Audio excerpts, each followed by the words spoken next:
Welcome back. What I'm doing here is something a little different. And honestly, it's a little old-fashioned.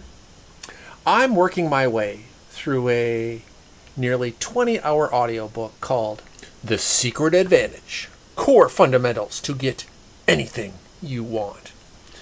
This Nightingale Conant production is a 2015 collection of some of the original recordings of Earl Nightingale.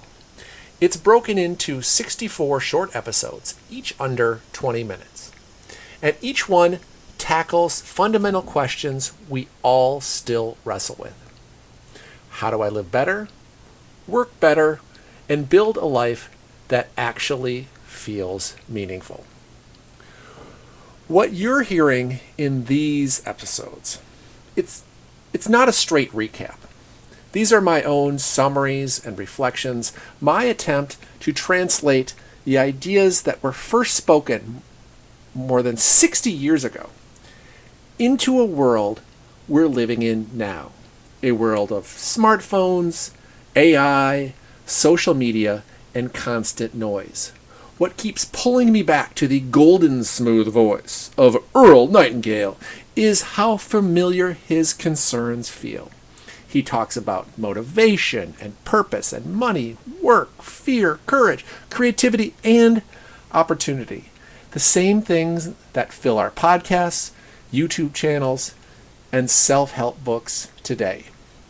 In fact, if a lot of this sounds familiar, it's probably because many life hacks and productivity systems are really just remixes of these older ideas, sometimes dressed up with better graphics for a shorter attention span. There's something strangely comforting for me in that. It means that the things that we struggle with today aren't new. It also means the solutions that worked for people decades ago, and really even centuries ago, still work now. So each episode, I'll walk through Earl Nightingale's ideas, share what stood out to me, where I agree, where I push back, and how I see these ideas showing up in modern life. This isn't about chasing a perfect system. It's about having a long conversation or even dialogue with the past and seeing what still holds up in the present. With this as an introduction, I look forward to jumping into our first episode.